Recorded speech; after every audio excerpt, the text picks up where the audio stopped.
Salut tout le monde, c'est Logan. Aujourd'hui, on va parler d'un sujet toujours de psychologie, mais concernant cette fois-ci la peur. Oh, she's sweet but a psycho, a little bit psycho. At night she's screaming, I'm on my mind, on my mind. Donc, la peur, qu'est-ce que vous en tirez de cette émotion? Justement, on va parler de peur et aussi un petit peu d'émotion. Parce que c'est une émotion, la peur. Mais l'émotion qui en résulte de la peur, c'est justement que derrière, on va s'en prémunir, on va essayer de se protéger parce qu'on se sent vulnérable. Oui, la peur nous rend vulnérables. Et pour éviter cette vulnérabilité, comme on peut le situer dans un triangle de Karpman, si la psychologie, si vous avez déjà suivi un petit peu de la psycho autre que mes vidéos, un triangle de Karpman, c'est quand vous faites partie d'une des trois personnes qui est soit persécuteur, sauveur ou victime. Et donc, dans le cas d'une peur, vous êtes généralement plus situé sur le côté victime. Donc, si vous êtes plus avec un profil de type victime, vous avez d'autant plus de crainte, de peur. Et cette peur, cette crainte, elle est, on va dire, anormale, mais en même temps normale. Parce que dans la société où on est, la peur, elle s'est propagée. Et à une vitesse folle. Mais ce n'est pas pour autant quelque chose de mauvais. Mais ce n'est pas forcément quelque chose de bien. Je vais m'expliquer. Quelque chose qui vous met de sensations de peur est pour vous protéger.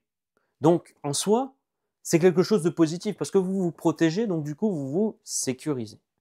Donc, si vous vous protégez, vous vous sécurisez, vous êtes plus ou moins en bonne forme. Voilà, vous vous protégez, vous êtes sécurisé, c'est bien.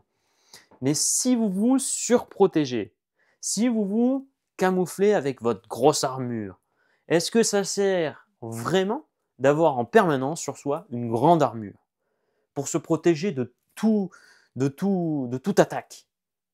Est-ce que vous allez vous prendre un boulet de canon en sortant de chez vous? Non. Bon. Ça peut arriver. Mais franchement, les probabilités sont quasi nulles. Mais pour vous expliquer vraiment les choses, vous vous surprotégez en fait. Majoritairement, on se surprotège parce qu'on a peur. On a peur de l'inconnu, on a peur de ceci, on a peur de cela. Pourquoi une araignée nous ferait peur? Il y a beaucoup de personnes qui ont peur des araignées, qui ont peur de ceci, qui ont peur de cela. Mais est-ce que c'est vraiment mortel? Est-ce que ça va vous tuer? Non, pas forcément. La majorité des araignées ne sont pas mortelles. Il y a toujours des exceptions. Voilà. Et c'est normal aussi, plus ou moins, d'avoir peur de certaines. Voilà. Mais, cependant, on va créer davantage de peur là où il n'y en a pas besoin. La peur de la foule, par exemple. C'est compréhensible. Il y a des personnes qui n'aiment pas l'entourage, qui n'aiment pas être au contact de beaucoup de monde. Mais elle est là, cette peur. Et elle est là pour vous protéger, pour vous dire, attention, on peut se faire marcher dessus. Oui, effectivement.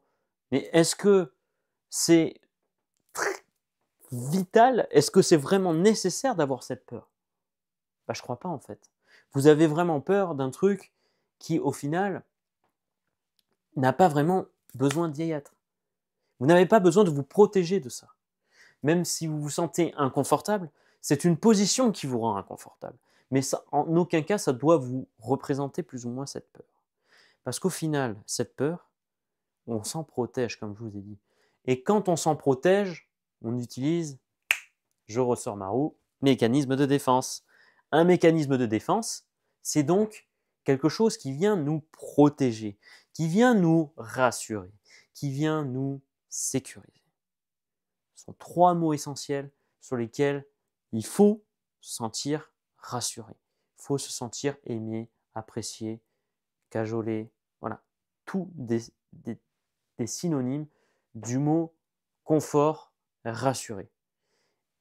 Et c'est normal de manquer de rassuration quand vous évoquez quelque chose qui vous fait peur, quelque chose qui vous rend instable.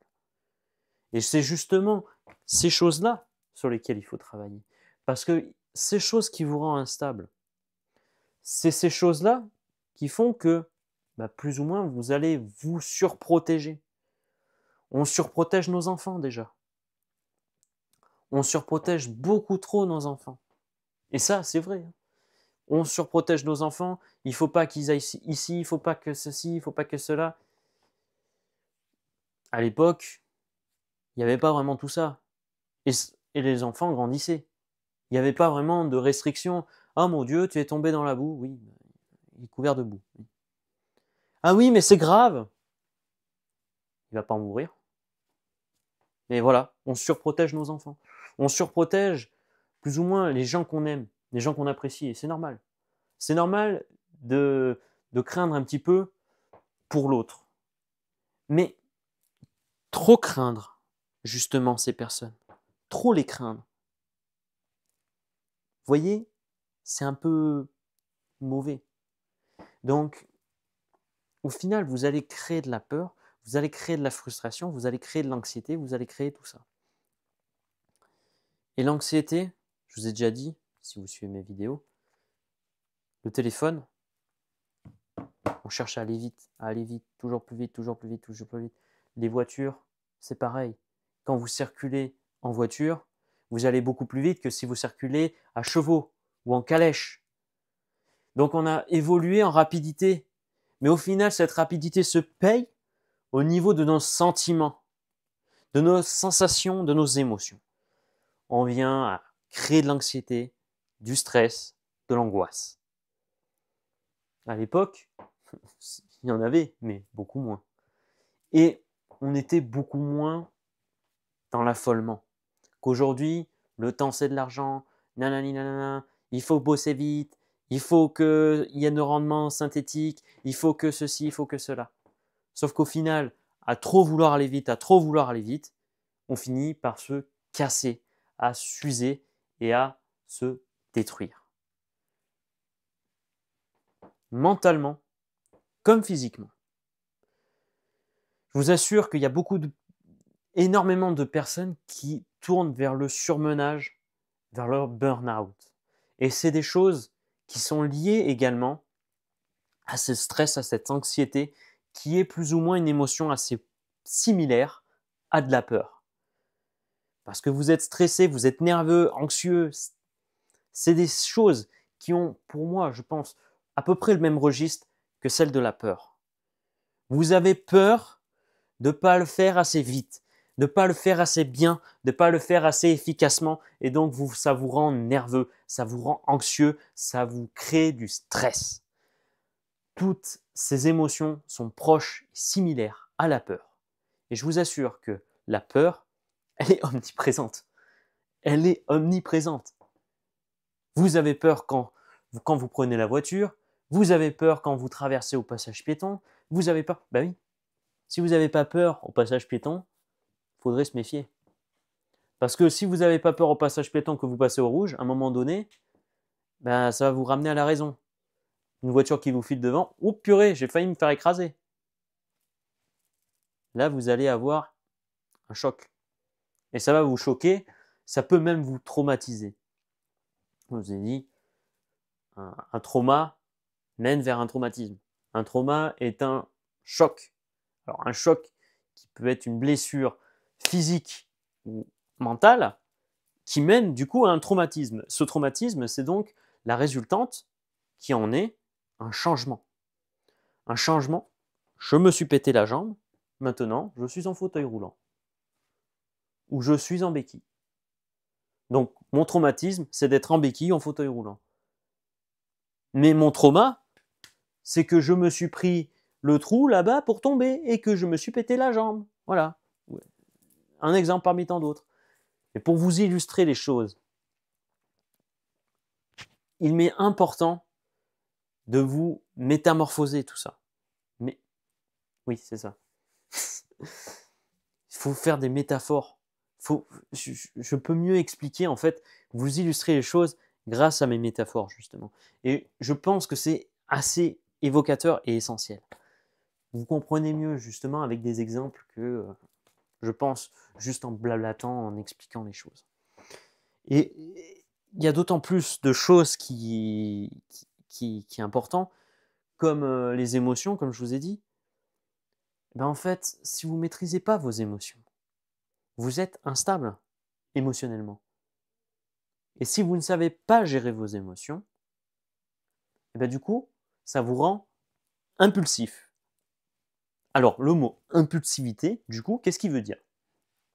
L'impulsivité, pour ceux qui connaissent plus ou moins, tant mieux pour vous, mais pour ceux qui ne connaissent pas, une petite définition littéraire.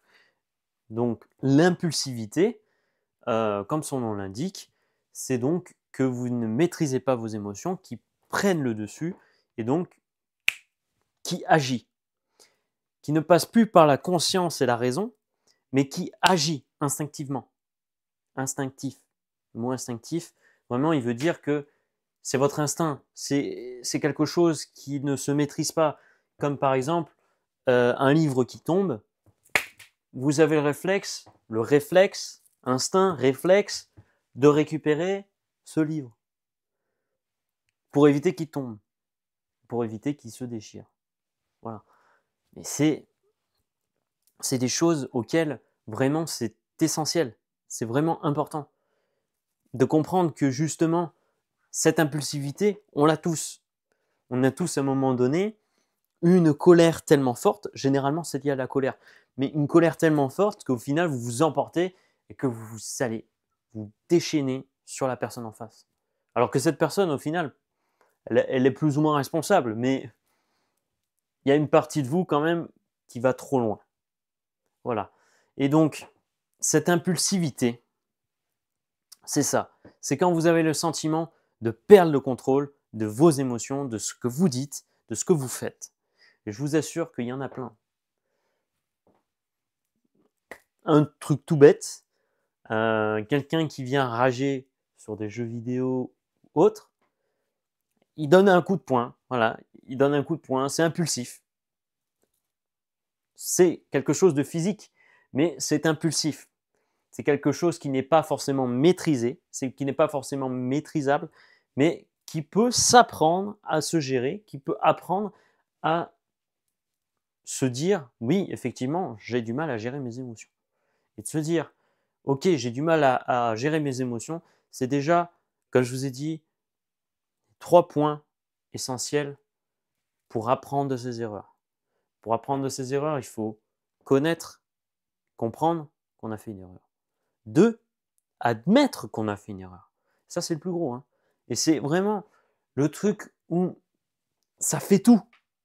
Quand vous admettez que vous avez fait une connerie, quand vous admettez que justement, vous avez fait du mal aux autres, quand vous admettez que justement, vous êtes allé trop loin, ou que vous admettez que vous avez cassé les choses, déjà, vous faites le plus gros. Vous avez fait le plus gros. Le troisième, limite, il viendra tout seul.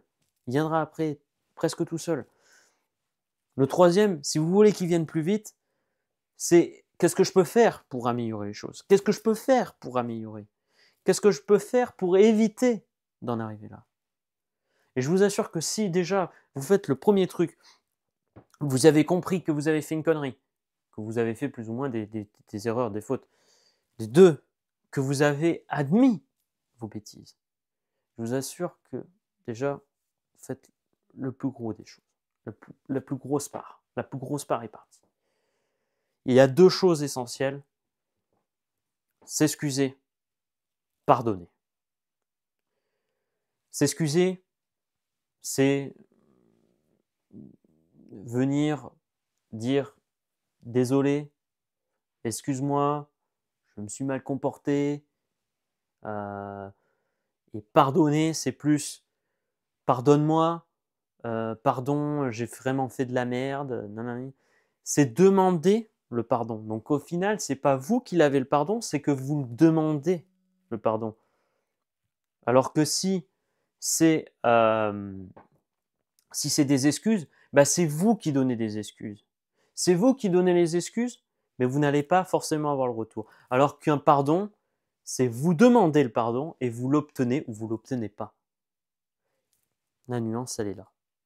Et je vous assure que c'est beaucoup plus réconfortant d'avoir obtenu un pardon que de venir s'excuser.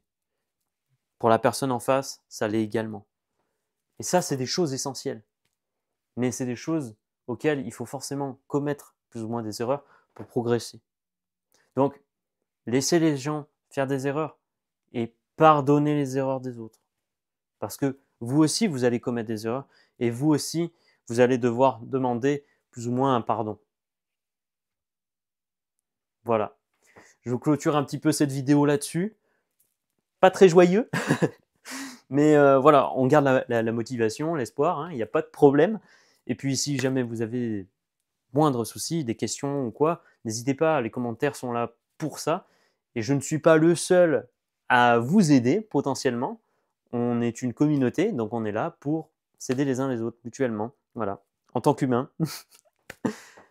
Allez, sur ce, je vous dis, portez-vous bien, prenez soin de vous. Salut!